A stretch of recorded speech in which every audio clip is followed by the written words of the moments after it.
Good evening and welcome to California Today. I'm Daniel Hall, sitting in for Lang Jiang. Here's a preview of the important stories we have ready for you today. New details came out today about the church shooting in Orange County. According to officials, the shooter is a native to China and the shooting was politically motivated against Taiwanese parishioners. Also in Southern California, the fire that burned down and damaged million-dollar mansions is now 80% contained. We'll update you on how the fire crews are doing.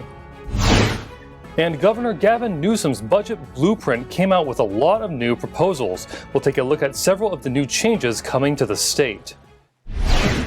Officials are saying the California church shooting was politically motivated, but not by American politics. Despite being a U.S. citizen, the shooter targeted Taiwanese parishioners over disputes between China and Taiwan. Here's the updates. Officials announced that the Orange County church shooting over the weekend was politically motivated.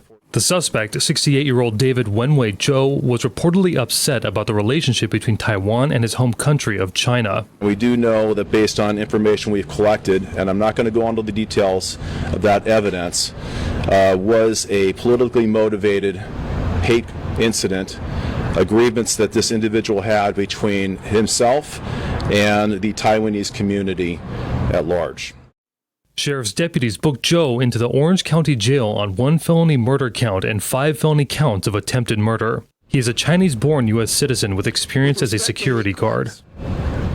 There's a lot of evidence that absolutely at this point in time indicates that the suspect had an absolute bias against the Taiwanese people, its country, as a Chinese or mainland national. China's ruling Communist Party has long threatened forced reunification of the neighboring island country. Taiwan's democratically elected party has steered the nation further towards independence. As for Zhou, he is being held on a $1 million bond. The suspect is eligible for life without the possibility of parole or death. The reason I was there is because at some point in time down the road, I will have to determine as a district attorney whether or not we will be seeking death. The shooting occurred at 1:25 p.m. at the Geneva Presbyterian Church following a Taiwanese service. Zhou killed 52-year-old Dr. John Chung while he fought with the shooter. 5 others were injured. Without the actions of Dr. Cheng, it is no doubt that there will be numerous additional victims in this crime. Parishioners subdued Zhou after he sealed the doors with superglue and chains. They hogtied Zhou with an extension cord until law enforcement officers arrived to arrest him. Their actions potentially saved the lives of 40 other individuals. The fire that destroyed multi-million-dollar mansions in Southern California is now 80% contained. Some residents are still waiting to return home. The Laguna Niguel coastal wildfire scorched approximately 200 acres in Aliso Wood Canyon. It destroyed 20 homes and damaged 11 more last week. Fire authorities said they were able to reach 80% containment thanks to favorable weather conditions. Authorities have been repopulating residents back into their homes. Of the 900 houses that were ordered to evacuate May 11th, about 30 are still waiting for clearance to re-enter after 5 days. The cause of the fire is still under investigation. Southern California Edison, the primary electricity supply company for much of Southern California, said in a letter to the California Public Utilities Commission that circuit activity could be responsible for the coastal fire. The governor announced a list of new projects for the state's $300 billion spending blueprint. One of those is to install security cameras on state freeways. Here's a look at where those cameras are going up. Governor Gavin Newsom is planning to add closed-circuit television cameras to freeways. The move is part of the $660 million allotted to public safety in this year's budget. About 200 advanced CCTV cameras will be installed at 50 locations throughout more populous counties. Parts of freeways in Los Angeles, Orange, Alameda, and Contra Costa counties will soon be under surveillance. The pilot freeway camera program comes after several freeway-related shootings. It took the lives of a 2-year-old boy, a deputy sheriff, and others. In a statement, the Alameda County Sheriff said he is very thankful to the governor for keeping communities safe. He believes that the cameras will help deter violent crime on the highways and will be a useful tool to solve these very difficult cases should they occur. Another one of the governor's blueprint plans was a recommendation for eliminating the marijuana cultivation tax, but at the same time set a baseline for youth programs that depend on those funds. In a proposal to the legislature for the upcoming budget year, Governor Gavin Newsom aims to reform cannabis taxes. The result would eliminate the marijuana cultivation tax, which is set at $161 on a pound of the plant buds. If approved, it would take effect on July 1st. To make up for the lost revenue, after 3 years, the state would raise the excise tax imposed on retail cannabis purchases to 19%, up from the current 15%. But a range of education, law enforcement, and other programs are funded by the cannabis tax money, a total of $670 million each year. Industry leaders warned Newsom in December that the state's cannabis industry was verging on collapse, needing immediate tax relief and retail expansion to stay afloat. Broad legal sales began in California in 2018, but the industry has been burdened by taxes that can approach 50% in some areas, by regulation and by competition from a flourishing illegal market, which is reportedly at least double the size of the legal market. While cannabis is legal in California, many communities have either banned it or not set up local licensing programs for markets to operate. The tax cut proposal is subject to review in the legislature, where it could be modified. California officials have questioned the state's expensive investment for COVID-19 masks since 2020. Now, one lawmaker is seeking a second review. California Assembly member Cody Petrie Norris is asking for a second hearing by lawmakers regarding the $600 million no-bid contract for COVID-19 masks. 2 years after the deal was made, a civil lawsuit revealed State Controller Betty Yee's involvement with the agreement. In a statement to the Epoch Times, Petrie Norris said, "From my experiences with the controller, this is very out of character, and it is concerning if the reports are accurate." A state assembly committee heard the issue in May 2020, after both Democratic and Republican lawmakers said the deal felt rushed and suspicious. Yee has been in office since 2015, and her job entitles her to overlook state spending and provide financial guidance to local governments. According to court documents, Yee was in contact with a startup medical supply company named Blue Flame. At the time, Blue Flame was only a few days old. A political consultant named John Thomas, who had no experience in the healthcare industry, started the company. The lawsuit alleges that Thomas had contacted Yee days after forming his business, asking her to reach out to Governor Gavin Newsom's office to purchase 100 million N95 masks. The state cut an advance check for the masks, payment that was wired to Blue Flame's bank, which is based in Virginia. However, the wire transfer was flagged as potentially fraudulent and refused. Petrie Norris said, "The bottom line is, the Blue Flame fiasco was a near miss for the state. This incident and others, where the state was scammed out of billions of taxpayer dollars, really drive home the importance of competitive bidding." The case against Yee is not the first instance of secretive purchases during the pandemic. Governor Gavin Newsom was denied twice, making also an allegedly secret $1 billion mask deal with a Chinese maker. The deal was passed at a lower price 2 months later. We're going to take a short break, but here's a look at what we've got ready for you when we come back. A Southern California county voted to redefine the word woman. The change came after intense debate and a close vote. People who were up late last night may have caught a glimpse of the so-called blood moon. The moon took on a deep red shade due to a lunar eclipse.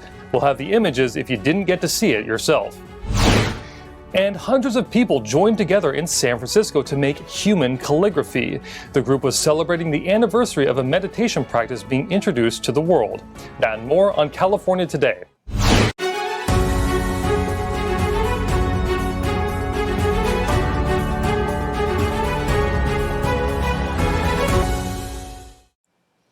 Taylor Budovich, the Director of Communications for Save America and former President Donald Trump, issued an announcement Saturday morning. Trump officially endorsed California Assemblyman Kevin Kiley.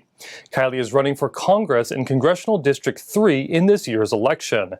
Kiley was elected to the California State Assembly in 2016 and has twice been re-elected. In the 2020 election, he received more votes than any Republican in California history. Kiley also ran in the gubernatorial recall election last year. According to California Globe, 58 out of 59 of Trump's endorsed candidates have all won or moved into runoffs. The Board of Supervisors in San Diego County passed an ordinance that redefines the meaning of the word woman. The board passed the local ordinance by a 3-2 vote last week. The Board of Supervisors in San Diego County passed an ordinance that redefines the meaning of the word woman. The board passed the local ordinance by a 3-2 vote last week.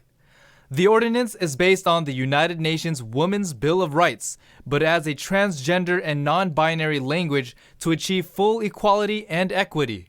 Rebecca Boyce, who spoke in support of the change, said trans individuals are disproportionately affected by trafficking because they are often rejected by family and community. She said, people who have experienced homelessness, domestic violence, or child abuse are more vulnerable to being trafficked. Supporters argued that the intent of the ordinance was to implement an intersectional and inclusive view of gender equity. Opponents denounced the ordinance, saying it puts women's rights and safety in jeopardy. They said it directly infringes upon the rights of biological women in sports and puts them at risk in prison. One law enforcement officer told the board that biological men are currently being booked into women's jails in the county, but are held separately. But with the passage of the ordinance, they won't have a way to keep them separate. A Reverend Earl Clampett said, "It's dangerous. We talk a lot about being concerned about women's rights and protecting women, but that is actually doing the opposite." During the meeting, the board chairman ejected 2 opponents of the ordinance for going beyond their allotted speaking time. Speaking of transgender issues, civil rights attorney Harmeet Dillon said the use of puberty blockers on minors is absolute child abuse that causes permanent harm. She told the Epoch Times that the use of puberty blockers can cause irreversible harm, a point that she says is not being told to American families. Dillon said it's abusive to give children drugs that permanently make them sterile and stunt their growth. According to the Mayo Clinic, puberty blockers may have long-term effects on fertility. Studies have shown that most children who show signs of gender dysphoria often outgrow it and eventually feel right with their birth gender. Orange County seems to be doing something right in terms of handling the homeless situation. The number of homeless people in the county dropped by nearly 17% over a 3-year period, but that's still thousands of people living on the streets. Orange County's homeless population has decreased nearly 17% since 2019. As of 2022, there are about 5,700 homeless people in Orange, with just over half unsheltered. By comparison, in 2019, there were nearly 7,000 homeless people, again with slightly more than half unsheltered. Doug Becht, the county's director of the Office of Care Coordination for Homeless Services, said that he was happy about the reduction, but knows there is still work to be done. He said the county has increased investment to expand shelter capacity and also created permanent supportive housing since the last count. Since 2019, the county has opened several shelters with about 1,500 additional beds, along with 400 units of permanent supportive housing. Despite the new shelters, the county found that over 3,000 individuals remained unsheltered. 57% of them are over the age of 40. Among the unsheltered, over 40% experience drug addiction, 32% have a physical disability, and about 30% have mental health issues. The data also showed that the north and central areas of the county have a higher concentration of homeless populations. About 2,700 are in the central part of the county, 2,500 are in the north, and just under 600 in the south. The Federal Department of Housing and Urban Development requires a homeless count every other year. The coronavirus pandemic delayed the count into 2022. Last night, the moon passed through the Earth's shadow, creating a lunar eclipse. The moon took on a dark red hue for those lucky enough to see it. Sunday evening's lunar eclipse was visible over much of the world. People in the Americas were treated to a full eclipse, while those in New Zealand and Eastern Europe saw a partial eclipse. Often dubbed the blood moon, the total or penumbral eclipse happens when the Earth passes directly between the moon and the sun. The moon turns red because the only sunlight reaching the moon passes through Earth's atmosphere. The more dust or clouds in Earth's atmosphere during the eclipse, the redder the moon will appear. Total lunar eclipses happen once every 2.5 years on average. Another lengthy total lunar eclipse will happen in November, with Africa and Europe getting a nice view again, but not the Americas. The following lunar eclipse isn't until 2025. With the Golden Gate Bridge in San Francisco Bay as a backdrop, a large group made colorful human-formed Chinese characters that made for some impressive aerial footage.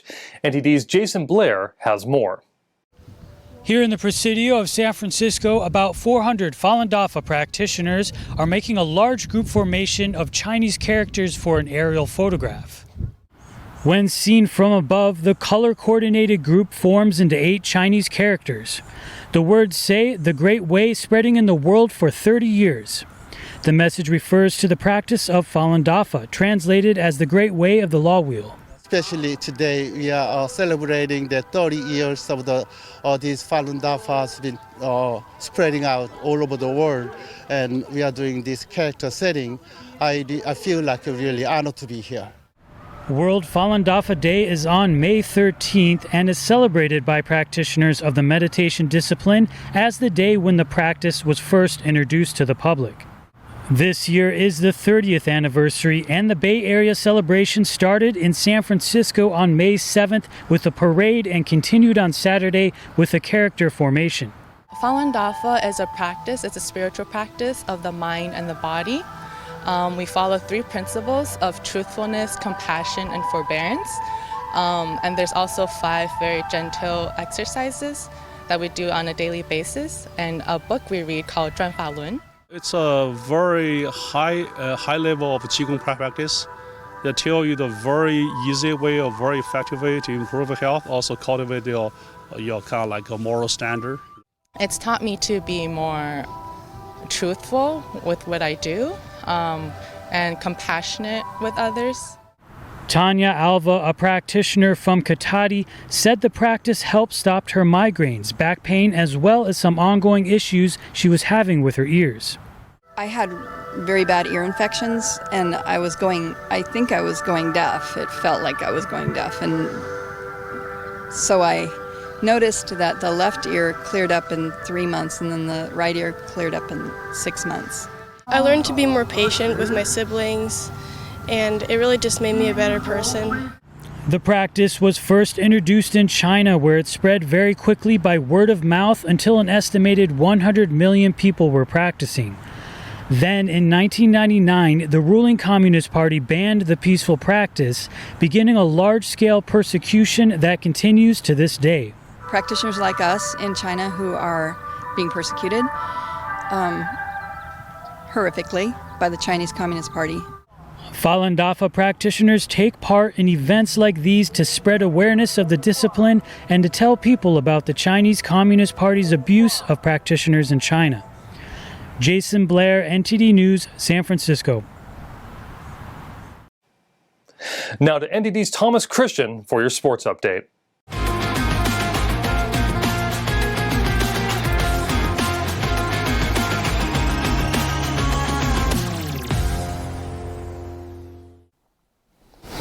I'm Thomas Christian, giving you the California Today Sports Roundup.